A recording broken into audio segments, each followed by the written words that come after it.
آپ جہاد کے جن مدارج کا ذکر فرمایا ہے، آپ نے جہاد کے جن مدارج کا ذکر فرمایا ان میں جہاد بالقرآن، جہاد بالسیف کا ذکر فرمایا، جہاد بالقلم کا بھی، مگر پوچھنا چاہتا ہوں کہ ویڈیو کیمرہ جبکہ وہ فوکس بھی مقرر پر ہو جہاد کے کون سے زمرے میں آتا ہے؟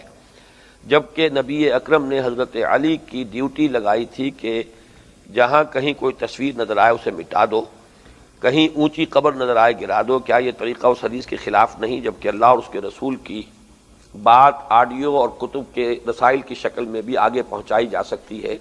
ویڈیو جبکہ وہ ایکسپوز بھی مقرر کو کر رہا ہو، کیا ضروری ہے؟ دیکھیے، یہ تو ضروری اس کا ہونا تو آج کی دنیا میں ہر شخص جانتا ہے کہ آڈیو ویژول اس کا جو انفلوئنس ہوتا ہے وہ صرف آڈیو کا کبھی نہیں ہوتا۔ آپ کے دو ہاتھ سے اللہ نے بنائے ہیں، دیکھنا سننا۔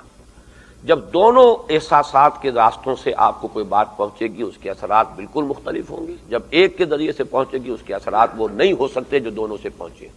یہ وہ مسلمات ہیں دنیا کے کہ جن میں اب کوئی آرگو کرنا جو ہے وہ میں سمجھتا ہوں وقت ضائع کرنے کی بات ہے۔ البتہ کوئی شے حرام ہو یقیناً پھر اس میں چاہے وہ کتنی ہی مفید نظر آئے ہمیں اس کو ترک کر دینا چاہیے، وہ تو اس کا مسئلہ بالکل دوسرا ہے۔ ایک ہے کسی شے کے اندر افادیت کا ہونا اور ایک ہے کسی شے کا حلال یا حرام ہونا، یہ دونوں چیزیں بالکل علیحدہ ہیں۔ حرام کا مسئلہ یہ ہے کہ حضور صلی اللہ علیہ وسلم کے زمانے میں کیمرہ نہیں تھا، تصویریں ساری ہاتھ سے بنتی تھیں، مجسمہ سازی ہاتھ سے ہوتی تھی، اس کی ممانعت آئی ہے، اس پر تو نص قطعی ہے، ہاتھ سے مصوری، ہاتھ سے مجسمہ سازی یہ حرام مطلق ہے۔ کیمرہ بات کی ایجاد ہے، اس وجہ سے اس میں اجتہاد کرنا پڑے گا۔ اجتہاد میں تقریباً پورے عالم عرب کے علماء کا اس پر اتفاق ہے کہ اس پر اس تصویر کا اطلاق نہیں ہوتا جو حرام ہے۔ ہمارے ہاں علماء کا اتفاق اس پر ہے کہ ہے تو یہ حرام، لیکن کسی معاشرتی تمدنی ضرورت کے لیے جائز ہے۔ اب ہے کہ آپ کا آئیڈینٹی کارڈ ہے، ایک تمدنی ضرورت ہے، کرمنل انویسٹیگیشن ہے، مجرموں کی تصویریں ہیں، میڈیکل ایجوکیشن اس میں تصویریں ہیں وغیرہ وغیرہ، پاسپورٹ ہے وغیرہ۔ تو اگر اس تمدنی ضرورت کے لیے اس فوٹو جائز ہے تو میرے نزدیک دین کی اس دعوت و تبلیغ کے لیے بھی اس سے فائدہ اٹھایا جا سکتا ہے۔ یہ ہے میرا موقف جس پر میں عمل پیرا ہوں، اور اس کے ضمن میں مجھے فتویٰ جو ملا جس پر کہ مجھے اور اطمینان ہو گیا، میرا اس کے اوپر اپنی رائے بھی یہ تھی اور پھر اس پر مجھے اطمینان ملا ہے۔ اس وقت عالم عرب کے جو حنفی عالم ہیں چوٹی کے، اس وقت نام ان کا میرے ذہن سے اتر رہا ہے، شامی عالم ہیں، ان کا ایک واقعہ تو میں پہلے آپ کو سنا دوں، اس لیے کہ آج جو بھی حضرات یہاں آئے ہیں میں ان کا بہت ہی ممنون ہوں، اور انہوں نے بہت دلچسپی لی ہے تو آئے ہیں، اور ان مسائل پر ان کے ذہنوں میں اگر الجھن رہے گی تو ظاہر ہے کہ وہ چھوٹی سی خلش جو ہوتی ہے وہ بھی آگے بڑھنے سے آدمی کو روک دیتی ہے، اس لیے میں تفصیل میں جا رہا ہوں۔ مولانا تحسین صاحب ہیں، اس وقت آپ کو معلوم ہے ہمارے ہاں ان کے مقالات وغیرہ چھپتے بھی ہیں۔ مولانا یوسف بن نوری رحمۃ اللہ علیہ کے وہ داماد ہیں، سب سے بڑی بیٹی ان کے گھر میں، انہوں نے مجھے یہ واقعہ سنایا کہ صدر ضیاء الحق صاحب کے زمانے میں ایک بہت بڑی اہل علم کی کانفرنس کراچی میں ہوئی، اس میں وہ بھی آئے شامی عالم جو حنفی علماء میں چوٹی میں ہے دنیا کے اس وقت۔ عام طور پر عرب میں حنفی لوگ کم ہیں، عام طور پر شافعی ہوتے ہیں عرب یا مالکی ہوتے ہیں، حنفی کم ہے۔ حنفی تو یا ترک ہیں یا پاکستان اور یہ ترکستان کا علاقہ ہے، زیادہ تر یہ ہے اصل میں کہ جو حنفی ہے، باقی یہ کہ یا مالکی یا شافعی یا حنبلی۔ لیکن یہ کہ وہ شامی عالم دین ہے، ان کا نام بھی میں آپ کو بعد میں بتا دوں گا، ان سے ملنے کے لیے ہوٹل میں گئے مولانا بن نوری صاحب، اور بن نوری صاحب کا آپ کو معلوم ہے جو رتبہ ہمارے رہا ہے۔ تو اب ریٹرن وزٹ کے طور پر وہ صاحب آئے مولانا سے ملنے کے لیے جامعہ اسلامیہ بن نوری ٹاؤن میں، تو مولانا نے ان کو بھی بلا لیا، تحسین صاحب کو بھی، کہ فلاں آ رہے ہیں تو آپ بھی آ جائیے۔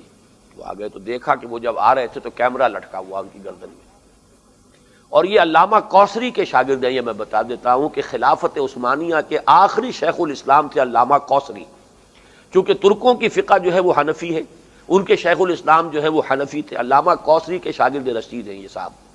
وہ کیمرہ لٹکائے وہ چلے آ رہے ہیں، تو ماتھا ٹھنکا ان کا کہ یہ کیا تماشا ہے، ہمارے علماء کا تو اور تصور ہے۔ بہرحال جب کمرے میں بیٹھ گئے، واقف مہمان تھے، کچھ کہہ تو نہیں سکتے تھے ان سے، تو انہوں نے کیمرہ نکالا اور کہا ذرا آپ لوگ ٹھیک ہو جائیں، سورہ اجتماعیہ، میں ایک گروپ فوٹو لینا چاہتا ہوں، سورہ اجتماعیہ۔ تو مولانا بن نوری صاحب جو ہے وہ پیٹ پڑے گے، یہ کیا ہے، یہ تو حرام حرام حرام۔ انہوں نے کیمرہ تو بند کیا، پوچھا دلیل لائیے، حرام کی کیا دلیل ہے آپ کے پاس؟ جو دلیل مولانا بنوری نے دی، مولانا تحسین صاحب ابھی زندہ ہیں، جا کر ان سے پوچھ لیجئے، انہوں نے اس کا رد کر دیا، کاٹتے چلے گئے دلیلیں۔ بالآخر مولانا بنوری کو یہ کہنا پڑا کہ ٹھیک ہے حرام تو نہیں ہے لیکن ہم اسے تقویٰ کے خلاف سمجھتے ہیں۔ ان کا یہ ٹھیک ہے، آپ رائے رکھ سکتے ہیں، لیکن حرام قرار دینے کے لیے دلیل لائیے۔ انہی سے میری ملاقات ہوئی 2 سال پہلے ڈیٹن امریکہ میں، وہ اسلامک سوسائٹی آف نارتھ امریکہ اسنا کی کانفرنس میں آئے ہوئے تھے۔ میں ان کا باقاعدہ ریکارڈ کر کے بھی لے آیا ہوں۔ انہوں نے کہا کہ تعلیمی مقاصد کے لیے تصویر کا استعمال لا باس بھی، اس میں کوئی حرج ہے ہی نہیں سر۔ وہ فتویٰ بھی میرے پاس ہے۔ بہرحال یہ ہے میرا موقف، اس پر ہم عمل کر رہے ہیں، اس لیے کہ دیکھیے کہ اگر تو صرف آڈیو سے آپ سن رہے ہیں تو آدھا گھنٹہ سن لیں گے، اس سے آگے جو ہے سننا بڑا مشکل ہوتا ہے، کنسنٹریشن نہیں ہوتی، پھر وہ کنوے نہیں ہوتی پوری بات۔ مقرر کے جسچرز ہوتے ہیں، اس کے ایکسپریشنز ہوتے ہیں، اس کے ہاتھوں کے اشارے ہوتے ہیں، صرف زبان نہیں بول رہی ہوتی، اس کا پورا وجود بول رہا ہوتا ہے، اور یہ چیزیں جو ہیں یہ صرف آڈیو کے ذریعے سے کنوے نہیں ہوتی۔ اور آج کی دنیا میں ہم دیکھ رہے ہیں کہ اس ویڈیو کے ذریعے سے کتنی بڑی بڑی لعنتیں پھیل رہی ہیں، تو یہ تو اصل میں اوزار ہیں، ذرائع ہیں۔ ہمارے ہاں علماء کا مولانا تھانوی صاحب کا فتویٰ آج تک موجود ہے کہ اذان بھی حرام ہے اس لاؤڈ سپیکر کے اوپر، خطبہ حرام، نماز حرام، اذان حرام۔ اور آج کون سی تھانوی مسجد ہے جس کے اندر کہ وہ اذان جو ہے لاؤڈ سپیکر پر نہیں دیا جا رہا اور خطبہ نہیں دیا جا رہا؟ تو فوری طور پر جب کوئی شے آیا کرتی ہے نئی ایجادات میں سے تو اس کے بارے میں اشکال ہوتے ہیں، بعد میں معلوم ہو جاتا ہے یہ تو ایک آلہ ہے، آلے کا استعمال برا بھی ہو سکتا ہے، اچھا بھی ہو سکتا ہے۔